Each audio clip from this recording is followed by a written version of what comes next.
Good morning प्यारे बच्चों, मैं Rajesh Bhardwaj, biology lecturer, Aditya career institute 11th biology class में आपका स्वागत करता हूं। बायोलॉजी 11th क्लास में आज हम स्टार्ट कर रहे हैं। तो बायोलॉजी में आगे बढ़ने से पहले हम कुछ पुरानी जो आपने क्लासेस पढ़ी हैं, जैसे 10th में आपने एक सब्जेक्ट पढ़ा है साइंस यानी विज्ञान, उसके बारे में थोड़ा डिस्कस कर लेते हैं। जैसा कि आपने पढ़ा है विज्ञान यानी साइंस, ठीक है। तो ये वर्ड पढ़ा है आपने, साइंस विज्ञान एक सब्जेक्ट है आपका 10th में। तो यहीं से अपन शुरुआत करते हैं, क्योंकि सीखने के दो तरीके होते हैं।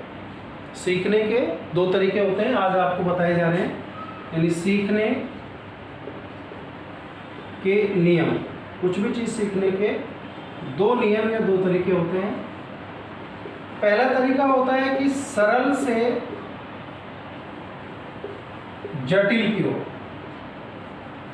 सरल से जटिल, और दूसरा तरीका होता है जटिल से सरल। अब आप बताइए कौन सा तरीका आपको सही लग रहा है, सरल चीज़ों से जटिल चीज़ें बनाएं या फिर जटिल लेकर फिर उसको सरल करें। चलो मैं आपकी थोड़ी हेल्प कर देता हूँ। जैसे मान लीजिए अपन देखते हैं कि मनुष्य जो है एक जीव है, और हम बायोलॉजी में अपन से ही शुरुआत कर लेते हैं। जब एक बच्चे का जन्म होता है तो वो सबसे पहले दौड़ना सीखता है या फिर पेट के बल खिसकना? जाहिर सी बात है, वो पेट के बल खिसकना शुरू करेगा, फिर उसके बाद वो घुटनों के बल चलना शुरू करेगा, फिर वो खड़ा होना सीखेगा, फिर लड़खड़ाते हुए चलना और फिर दौड़ना। अब बताइए कि दौड़ना सरल है या पेट के बल खिसकना? नहीं, पेट के बल तो कोई भी खिसक लेता है, दौड़ना थोड़ा कठिन है। तो पहले बच्चे ने क्या सीखा? पेट के बल खिसकना, फिर लास्ट में उसने दौड़ना सीखा। यानी सरल चीज़ें हमें जल्दी समझ में आती हैं और सरल चीज़ों को जोड़ते जोड़ते हम जटिल बना लेते हैं। और उदाहरण देखते हैं अपन। जब आपने सबसे पहले स्कूल में एडमिशन लिया तो आपने नर्सरी में डायरेक्ट फिजिक्स, केमिस्ट्री, बायोलॉजी पढ़ी या फिर पहले अक्षर ज्ञान ABCD या ए अनार या काउंटिंग 1 2 3 4? सबका एक ही आंसर आएगा कि हमने सरल चीज़ें पहले पढ़ी। हमने पहले अक्षर ज्ञान किया, फिर हमने अंकों को सीखा, फिर हमने अगली क्लास में शब्द बनाना सीखा, फिर पढ़ना सीखा, बोलना सीखा, और आज स्थिति ये है कि हम जटिल जटिल बड़े बड़े सेंटेंस पढ़ लेते हैं, उनको समझ लेते हैं। अगर मान लीजिए कि हम बच्चे जब छोटे क्लास में आए तो हमको फिजिक्स, केमिस्ट्री और बायोलॉजी की बुक दे देते, भाई पढ़ो, क्या पढ़ पाते? नहीं पढ़ पाते। इसका मतलब क्या हुआ कि मनुष्य की एक प्रवृत्ति रही है कि सरल चीज़ें उसको पहले अगर दी जाए और बाद में जटिल चीज़ें दी जाएं तो वो ज़्यादा अच्छी तरह से सीखता है। बच्चों को सरल भोजन देते हैं पहले, फिर धीरे धीरे उसको जटिल भोजन देने लग जाते हैं, तो वो जटिल भोजन भी पचाने लग जाता है। यानी सरल चीज़ें पहले दी जाए और जटिल चीज़ें उसके बाद दी जाए, तो ये सीखने का सबसे बेस्ट तरीका होता है। जबकि जो दूसरा तरीका है, पहले जटिल और उसको बाद में सरल करें। जैसे कि आपने देखा होगा कि दूसरे सब्जेक्ट्स में एक क्वेश्चन होता है, उसमें जटिल सी कोई समीकरण होती है, उसको बाद में सोल्व करते हैं तो सरल सा आंसर आ जाता है। तो ये भी तरीका है, गलत तरीका नहीं, ये भी तरीका है। लेकिन हम जीव विज्ञान या बायोलॉजी में जो मेथड फॉलो करेंगे, जो नियम पढ़ेंगे, वो हम पढ़ेंगे सरल से जटिल की ओर, क्योंकि बायोलॉजी या जीव विज्ञान एक प्राकृतिक विज्ञान है जो हमें प्रकृति के साथ सीखने का एक मौका प्रदान करती है। तो ध्यान रखेंगे हम कौन सा मेथड यूज में लेंगे, हम लेंगे सरल से जटिल की ओर, ठीक है। तो ये तो हो गया सीखने का नियम, यानी हम पहले सरल चीज़ें सीखेंगे फिर उनको जटिल करते जाएंगे। जैसे अपन एक उदाहरण लें कि हमारा शरीर एक बहुत जटिल शरीर है, एक जटिल संरचना है जिसमें हम बहुत सारी जैविक क्रियाएं संपन्न करते हैं। भोजन को पचाने के लिए एक अलग सिस्टम है, श्वसन के लिए एक अलग सिस्टम है। लेकिन अगर सरल चीज़ों की बात करें तो हमारा शरीर भी एक मकान की तरह, जैसे मकान ईंटों से, पत्थर, बजरी, सीमेंट से बना होता है, हमारा ये जो शरीर, ये जो मकान है, ये भी छोटे छोटे कोशिकाओं से बना है। कोशिकाएं मिलकर ऊतक बनाती हैं, ऊतक मिलकर अंग बनाते हैं, अंग से तंत्र बन जाता है, तंत्र से शरीर बन जाता है, शरीर से एक जीव बन जाता है, जीवों से जनसंख्या बन जाती है, जनसंख्या समुदाय बना लेते हैं, समुदाय से समष्टि बनती है, समष्टियाँ मिलकर पारिस्थितिक तंत्र बना लेती हैं यानी इकोसिस्टम, इकोसिस्टम मिलने से एक पूरा जैव मंडल बन जाता है और इस तरह से पूरे एक यूनिवर्स की स्थापना हो जाती है। यानी सरल चीज़ों से मिलकर ही संपूर्ण प्रकृति बनी हुई है और बाद में कैसी हो गई? जटिल। तो उम्मीद करता हूँ कि ये मेथड आपको ज़्यादा अच्छी तरह से समझ में आएगा। तो जैसा कि हमने पहले पिछले वीडियो में कहा था कि बायोलॉजी एक बहुत ही इंटरेस्टेड सब्जेक्ट है, तो इंटरेस्टेड सब्जेक्ट है, इसको अपन इसी में प्रूव करेंगे कि आपको पढ़ने में मज़ा आएगा। ये मैं चैलेंज के साथ कह सकता हूँ। ठीक है, तो हम बात करते हैं विज्ञान की। तो विज्ञान, जैसा कि आपने पढ़ा है कि विज्ञान क्या होता है, आपने एक परिभाषा रट ली, जबकि रटने की आवश्यकता नहीं है। आपने जो परिभाषा रटी विज्ञान की, परिभाषा तो आपको रटी होगी, लेकिन मैं अगर पूछना चाहूँ कि वास्तव में विज्ञान क्या है, तो उसका एक सरल जो आंसर निकल के आता है वो यही है कि हमारे चारों तरफ जो कुछ भी है, यानी जो भौतिक जगत है, अगर उसका हम क्रमबद्ध अध्ययन करें, सुव्यवस्थित अध्ययन करें और उसको प्रयोगों की सहायता से हम अध्ययन करें, तो इसे हम विज्ञान कहेंगे।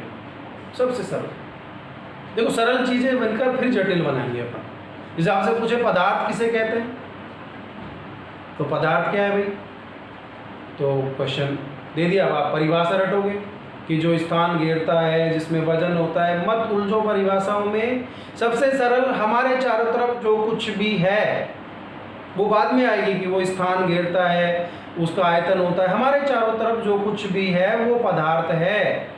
ये मार्कर क्या है? पदार्थ है। ये डस्टर क्या है? पदार्थ है। आप कौन हो? आप भी पदार्थ हो और मैं भी पदार्थ हूँ। फर्क इतना है कि हम जैविक पदार्थ हैं और ये निर्जीव पदार्थ हैं। तो इसमें कन्फ्यूजन नहीं होना चाहिए। तो इसी तरह अपन बात करें कि विज्ञान यानी साइंस, अगर इसकी अपन थोड़ी इतिहास पढ़ना चाहें तो एक लैटिन शब्द है, एक लैटिन शब्द साइंटिया,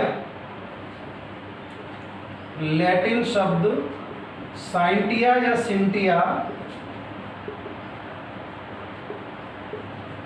से लिया गया है शब्द साइंस। तो साइंस शब्द की उत्पत्ति कहाँ से हुई है? लैटिन शब्द साइंटिया से हुई है। ठीक है, और इसका जो अर्थ होता है, इसका अर्थ होता है किसी चीज को जानना, यानी टू नो। टू नो यानी किसी चीज को जानना ही साइंस है। या फिर इसका दूसरा अर्थ निकालें तो इसका अर्थ होता है ज्ञान, यानी नॉलेज।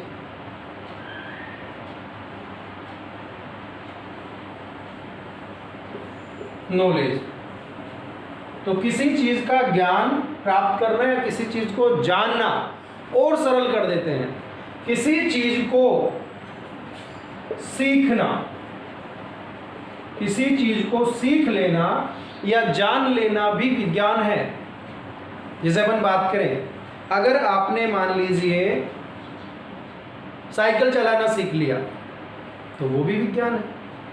कंप्यूटर चलाना सीख लिया, कंप्यूटर विज्ञान।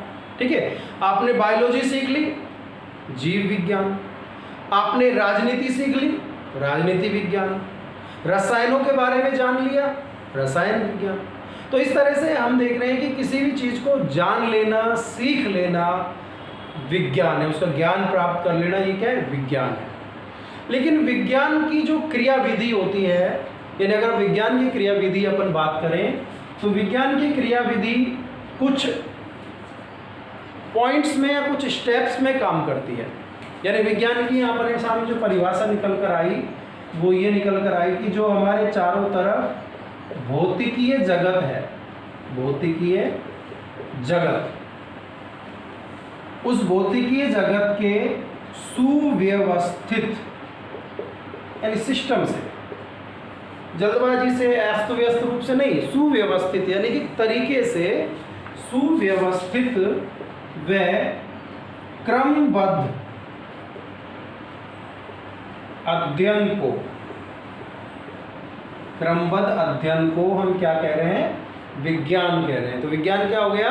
इस भौतिकीय जगत के सुव्यवस्थित एवं क्रमबद्ध अध्ययन को विज्ञान कह देते हैं। और ये क्रमबद्ध जो अध्ययन है ये प्रयोगों से पुष्ट होना चाहिए, प्रयोगों से पुष्ट, यानी इसकी प्रयोगों से पुष्टि भी होनी चाहिए। ऐसा नहीं है कि एक बार हमने कोई चीज़ जानी, कोई सीखी और अगली बार वो चीज़ उस तरह से काम नहीं कर रही है। जैसे अपन एग्जांपल लें कि ये जो फैन चल रहा है, ये जो स्विच है, स्विच को हमने बार बार जब ऑन करेंगे तो बंद हो जाएगा, ऑफ करेंगे तो ऑन करेंगे तो चालू हो जाएगा और ऑफ करेंगे तो बंद हो जाएगा। अब देखो छोटे बच्चे से अपन देखते हैं, बच्चे को आपने देखा कि कई बार वो स्विच को ऑन करता है, पंखा या लाइट ऑन हो जाती है, स्विच को ऑफ करता है वो बंद हो जाती है। अब उसने बार बार ये करके देखेगा तो वो जल रहा है, वो बंद हो रहा है, ऑन हो रहा है, ऑफ हो रहा है। अब बच्चे ने सीख लिया, बच्चे ने फैन चलाना सीख लिया, बच्चे ने बल्ब को ऑन करना सीख लिया, तो ये भी एक तरह का विज्ञान है। अब ये जो विज्ञान है, ये इसकी जो क्रियाविधि है कैसे काम करती है उसको अपन देखते हैं कि विज्ञान में सबसे पहले हमारे सामने कोई समस्या आती है, यानी कि विज्ञान की जो क्रियाविधि है किस तरह काम करती है विज्ञान। तो सबसे पहले कोई समस्या आती है, शॉर्ट में अपन बात कर रहे हैं, अपन कोई जटिल चीज़ों को नहीं पढ़ रहे। जैसे मान लीजिए इस रूम में हम आए और आते हमने क्या देखा कि रूम में अंधेरा था। अब अंधेरा यानी एक समस्या आ गई। समस्या क्या आ गई? कमरे में अंधेरा है। तो जैसे ही कोई समस्या आई, समस्या के बाद हमारे दिमाग में, हमारे मस्तिष्क में परिकल्पनाएं आती हैं। परिकल्पनाएं के मतलब यानी हमारे मन में विचार आते हैं। तो विज्ञान की जो दूसरी क्रियाविधि काम करती है वो है, सबसे पहले समस्या हमारे सामने आएगी और समस्या के बाद आती है परिकल्पना। परिकल्पनाएं हमेशा एक से ज़्यादा भी हो सकती हैं। जैसे हमने कमरे में प्रवेश किया तो हमारे सामने समस्या क्या है? कमरे में अंधेरा है, समस्या आ गई। जैसे अपन देख रहे हैं समस्या है, अभी कोरोना बीमारी फैल रही है, कोरोना वायरस जो है ये एक समस्या है। अब समस्या का जो अपन देखें परिकल्पनाएं क्या निकल कर आएंगी कि भाई इसको कैसे मारा जाए, इसलिए इसके लिए वैक्सीन पर कुछ काम कर रहे हैं, वैक्सीन बनाई जाए, या इसके जो परिकल्पनाओं में हमने देखा सोशल डिस्टेंसिंग से हम इसको रोक सकते हैं, मास्क से रोक सकते हैं, सैनिटाइजर से हम इससे बच सकते हैं, और भी बहुत सारे तरीके ये परिकल्पनाएँ हैं। फिर इनको परिकल्पनाएं जब, जैसे अपन उदाहरण देख रहे थे कि कमरे में आए तो अंधेरा था, अब अंधेरा है तो परिकल्पनाएं क्या आई कि हो सकता है लाइट नहीं आ रही हो, बिजली नहीं आ रही हो। पहली समस्या का जो कारण, परिकल्पना क्या है? एक कारण है, तो कारण क्या आ गया? इस लाइट नहीं आ रही हो। दूसरी परिकल्पना क्या आई मस्तिष्क में कि भाई हो सकता है कि बल्ब ही खराब हो, फ्यूज़ हो। तीसरा हो सकता है कि स्विच खराब हो सकता है वायर खराब हो। तो परिकल्पनाएं जब आई तो परिकल्पनाओं को अपन पुष्ट करने के लिए फिर हम प्रयोग करते हैं। क्या करते हैं? प्रयोग या प्रेक्षण। प्रयोग, तो प्रयोग जब हम करेंगे, हम प्रयोग क्या करेंगे? हम सबसे पहले क्या देखेंगे? हमने दूसरे रूम में जाके देखा, वहाँ पर लाइट आ रही है, इसका मतलब पहली परिकल्पना क्या हो गई? फेल हो गई। साइंस में, विज्ञान में परिकल्पनाएं जन्म लेती हैं और फेल भी होती हैं, और जो परिकल्पना लास्ट तक प्रयोगों के आधार पर पूरी तरह से खरी उतरती है वो ही परिकल्पना लास्ट में रिजल्ट के रूप में आ जाती है। पहली परिकल्पना हमारी फेल हो गई। दूसरी परिकल्पना क्या मेरे मन में आई कि भाई हो सकता है कि ये लाइट नहीं आ रही है, वो फेल हो गई। बल्ब खराब हो, बल्ब हमने दूसरी जगह लगा के देखा, ऑन हो गया, इसका मतलब बल्ब सही है, दूसरी परिकल्पना भी फेल हो गई। फिर हमने स्विच को चेक किया, स्विच भी सही था। फिर हमने क्या देखा कि जो वायर था उसमें कहीं पर फॉल्ट था, यानी जो चौथी परिकल्पना है, प्रयोग से हमने सिद्ध कर लिया, हमने जान लिया कि वायर खराब है, हमने वायर चेंज की और बल्ब ऑन हो गया। तो यहाँ पर परिकल्पनाएं जो है उनकी पुष्टि किससे करते हैं हम? प्रयोग से। तो आपने क्या लिखा? प्रयोगों से पुष्ट। प्रयोग करने पर अब बार बार अपन ऑन करके देखेंगे स्विच को तो बार बार लाइट ऑन होगी, बल्ब जलेगा। तो प्रयोगों से बाद में सबसे लास्ट में आता है निष्कर्ष। इसमें प्रेक्षण भी आ गया, हमने देखा बार बार। तो निष्कर्ष क्या है कि भाई वायर खराब थी। तो इस तरह से हमने क्या देखा कि साइंस जो है इन चरणों में काम करती है। इसकी क्रियाविधि के जो चरण हैं हमने सबसे सरल तरीकों से इसको समझा। तो ये हो गया विज्ञान।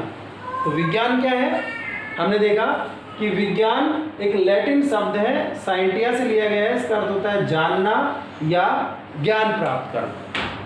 अब हम विज्ञान को आगे थोड़ा विस्तृत रूप से ले जा रहे हैं। अभी हमने ये 10th में आपकी जो विज्ञान है उसका थोड़ा सा जुड़ाव देखा। विज्ञान यानी जो साइंस है, एक्चुअल में विज्ञान की मुख्य रूप से 2 शाखाएं होती हैं। कितनी शाखाएं होती हैं? 2। पहली होती है प्राकृतिक विज्ञान यानी नेचुरल साइंस,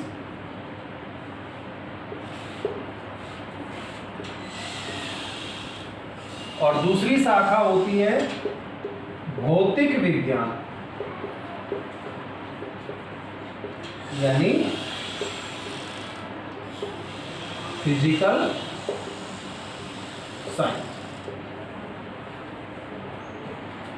तो ये विज्ञान यानी जो साइंस है उसकी शाखाएं हैं। विज्ञान यानी साइंस की शाखाएं हो गई भौतिक, प्राकृतिक विज्ञान और भौतिक विज्ञान। प्राकृतिक विज्ञान में हम पढ़ते हैं जो शाखाएं आती हैं वो है जीव विज्ञान। इसकी मुख्य शाखा क्या है? जीव विज्ञान यानी बायोलॉजी, ठीक है। और भौतिक विज्ञान में हम 2 शाखाएं पढ़ते हैं। एक आती है रसायन विज्ञान यानी केमिस्ट्री,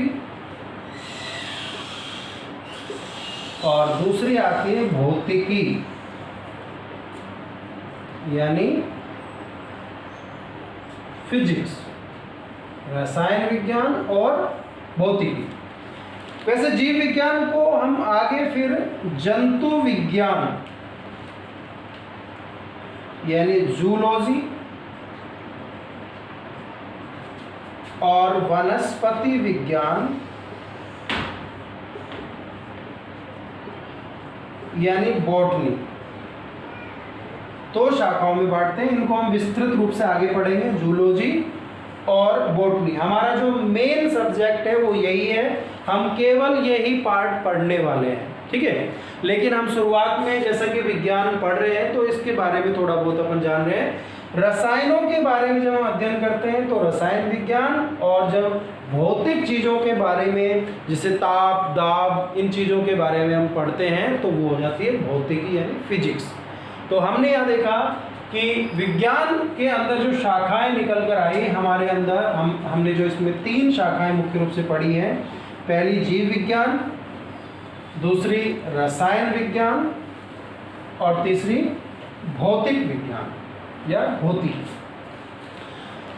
तो यहाँ हमने विज्ञान को शुरुआत से पढ़े हैं, और विज्ञान में हमने एक चीज़ और बताना चाहेंगे आपको कि विज्ञान जो है वो हमें बहुत सारे अंधविश्वासों से भी मुक्ति दिलाती है।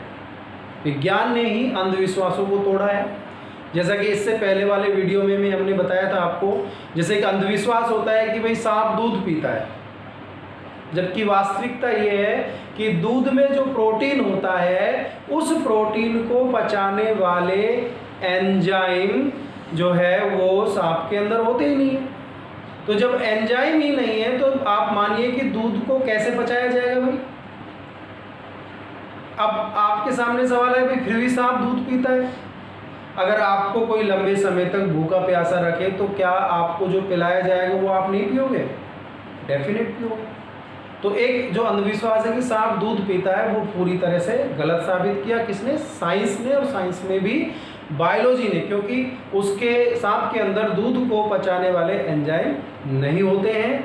लंबे समय तक अगर सांप को दूध पिलाया जाए तो सांप के अंदर जो लूज मोशन हो सकते हैं और जिससे उसकी मृत्यु भी हो सकती है। तो ये भी एक अंधविश्वास है जिसको पूरी तरह से तोड़ा गया है।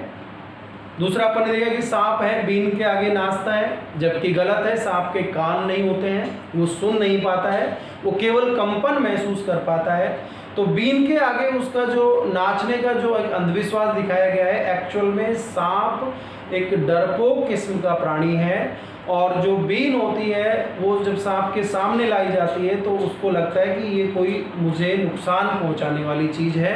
और वो आपने देखा होगा बीन के साथ साथ मूवमेंट करता है। वो बीन को एक बार इधर ले जाया जाएगा, सांप इधर जाएगा, इधर आएगी बीन तो इधर आएगा। इसका मतलब क्या है, वो अलर्ट है। पीछे ले जाओ तो पीछे घूम जाएगा। ये डांस नहीं है, एक्चुअल में वो एकदम सतर्क है। तो ये अंधविश्वास भी तोड़ा गया कि सांप बीन के आगे डांस करता है। सांप के कान ही नहीं होते, सुन ही नहीं पाता है, वो अवशेष होते हैं केवल कानों के, वो केवल कंपन महसूस कर सकता है। तो ये सब किसने तोड़ा अंधविश्वास? ये सब अंधविश्वास बायोलॉजी तोड़ती है। बायोलॉजी में हम इस तरह के बहुत सारे अंधविश्वासों को दूर करेंगे और मेरी जो उम्मीद है कि आपको ये समझ में आया होगा। अपनी स्टडी को, ऑनलाइन स्टडी को, जब तक ऑफलाइन क्लासेज स्टार्ट नहीं होती हैं तब तक स्टडी को जारी रखें और घर में ही सुरक्षित रहते हुए पढ़ाई को कंटिन्यू रखें। Be safe, stay home.